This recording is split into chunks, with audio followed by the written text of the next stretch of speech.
সত্যি আছে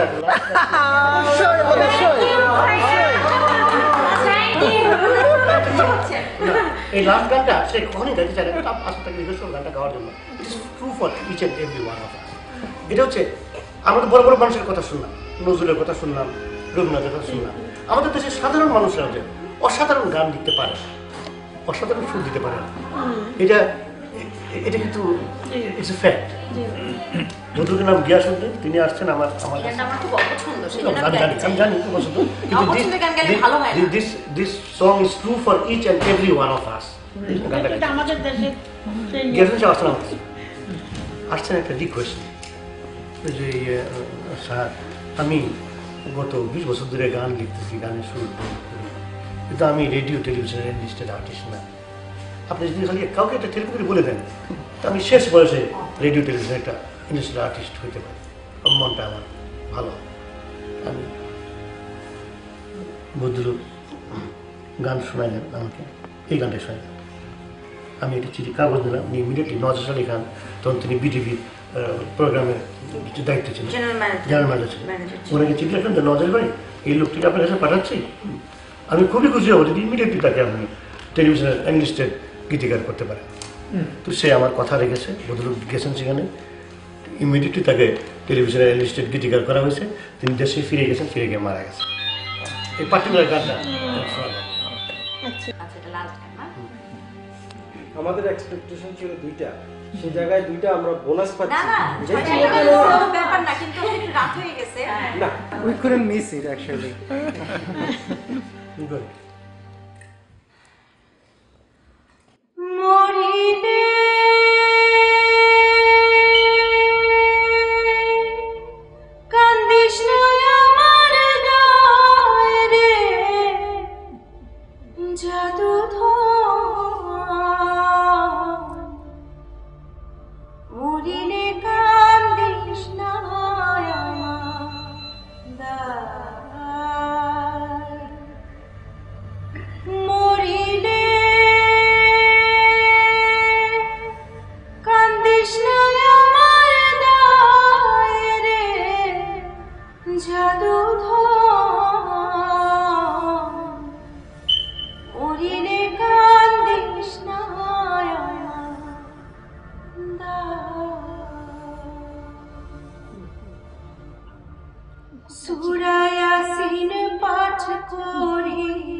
নাম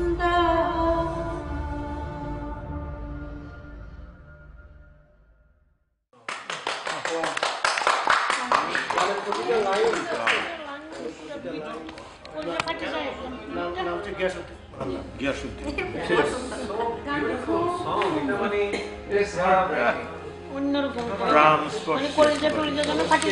পছন্দ না, এটা কেমন এই যে একটু কাঁদতেছে।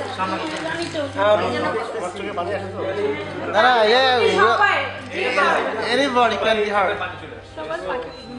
না আপু গানটা আপনার মনে হচ্ছে আপনার গলায় আমার ভালো লাগছে বেশি। না পরিবেশটাও আর পরিবেশটা গানের জন্য তৈরি পরিবেশ, সবাই মানে এটা সংস্কৃতি মানে পরিবার, তো এরা সিনেমা টিনেমা গান টান নিয়ে। হ্যাঁ, আমি না আসলে সচরাচর গান গাইতে চাই না, কখন জানেন দেখা যায় যে সবাই গান শুনতে ইন্টারেস্টেড থাকে না। এখন গান হচ্ছে এর মধ্যে একজনের বারবার হয়তো বা টেক্সট মেসেজ আসতেছে, সে বারবার টিপাটিপি করছে, তখন আমার না এটা ঠিক না, আমি জানি সবাই তো একরকম হবে না। আর তা আমি চোখ বন্ধ করে এই জন্য আমার মাঝে মাঝে মানে খুব চলে যায়, আনইজি লাগে। সরি, আমার এটা No, that's true. It is normal. এখানে সেই আরামটা আছে গান। এখানে সবাই সমস্ত সবাই বুঝে তো এটা মর্ম।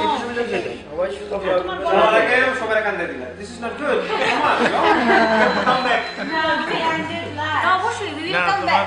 গলার মতো এত সুন্দর প্রত্যেকটা জায়গায় আপনার করাটা আমাদের আঙ্কেলের জন্য সবাই নামাজ পড়ে দোয়া করবেন যাতে উনি আরো 50 বছর বেঁচে থাকেন। আরো 50 বছর। এটা মিনিমাম যে 50 বছর আগামী 50 বছর বাঁচলে আমাদের সারা জীবন পাবো নাকি? আমি প্রথম এখানে আসলাম চিকিৎসার জন্য, ফার্স্ট টাইম আগে আমার ডাক্তারের সঙ্গে মানে একটা স্টোন কাটিং এটা ওদের কিন্তু আমি দিচ্ছি 1 কোটি টাকা নিচ্ছে আমার কাছে। না না, ওদের কিছু তুমি $125,000, তার মানে 1 কোটি টাকা কিছু বেশি। Soul cutting is one of the best hospital. ওরা তো প্রথমে টাকা নেওয়া ছাড়া ট্রিটমেন্ট শুরু Treatment শুরু করবে করবে। না। ওকে অপারেশন থিয়েটারে ঢুকাইছে, অপারেশন শুরু করবে না, হ্যাঁ, মানে টাকা দেওয়া ছাড়া টাকা দেওয়া ছাড়া। আমি তো তখনও টাকা পুরোটা জোগাড় হয়নি, জোগাড় টাকা হয়নি। থেকে আসতেছে না। কারণ আমি তো আসার সময় তো আমি তো টাকা হাজার করে টাকা টাকা ক্যাশ টাকা থাকে না তো। আমি কথা দিচ্ছি না, কাল তোমাকে ফুল টাকা ক্যাশ তো আনাও যায় না এত। ক্যাশ তো আনা যায় না, ডাক্তারের সঙ্গে আমার দেখা হলো, দেখ অস্ট্রেলিয়া কিছু শেষ করে দিতে পারছে না, মানে ট্রান্সফার হতে সমস্যা হচ্ছে, ওয়্যার ট্রান্সফার আমরা টাকা দিতে পারছি সেটা ইম্পর্টেন্ট। দিতে পারছে, দ্যাট ইজ ইম্পর্টেন্ট। এটা হচ্ছে ডাক্তারের নাম হচ্ছে ভিচ। Stephen R which. দেখলো আমাকে, আমার সমস্ত কাগজপত্র সব সিঙ্গাপুর থেকে, আমি ডিরেক্টর হচ্ছে সিঙ্গাপুরে, ওই সমস্ত কাগজপত্র তাকে দেখালাম, দেখে বললাম doctor Vich, am I going to die? Doctor Vich বলো ইয়েস। আমার তো কোন জায়গায় গেল বললো yes, you are going to die. তারপরে বললো listen, we all are going to die. That's why I say we are going to die.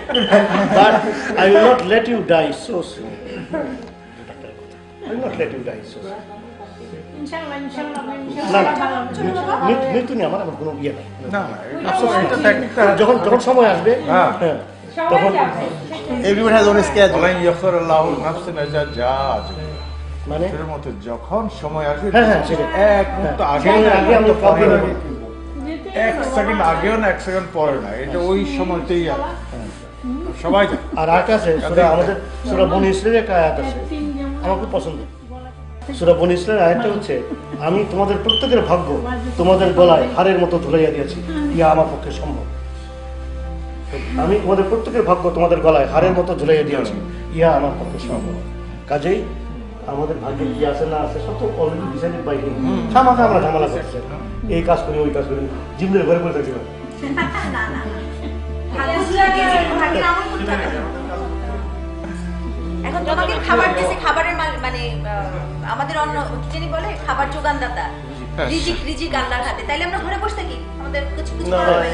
শুধুমাত্র মানুষের ঘরে এসে করে দিবে না। শুধু মানুষের রিজিক আল্লাহর হাতে ঠিকই, কিন্তু আমাদেরকে রিজিকটা অর্জন করতে হবে। অর্জন করতে হবে। কিন্তু পশু তুমি পাখি, ঘরে চুপচাপ শুয়ে থাকে, ঘরে পাখি এসে আল্লাহ পিঁপড়া, তোমাকে খাওয়াই দিবে। এদের রিজিক কিন্তু আল্লাহ, ওদের কিন্তু খাবার দেওয়া হবে ওদের। মা নিশু Let's go. আচ্ছা যাই লেটস গো। আল্লাহ নেগো মা আব্বা কেমন আছিস?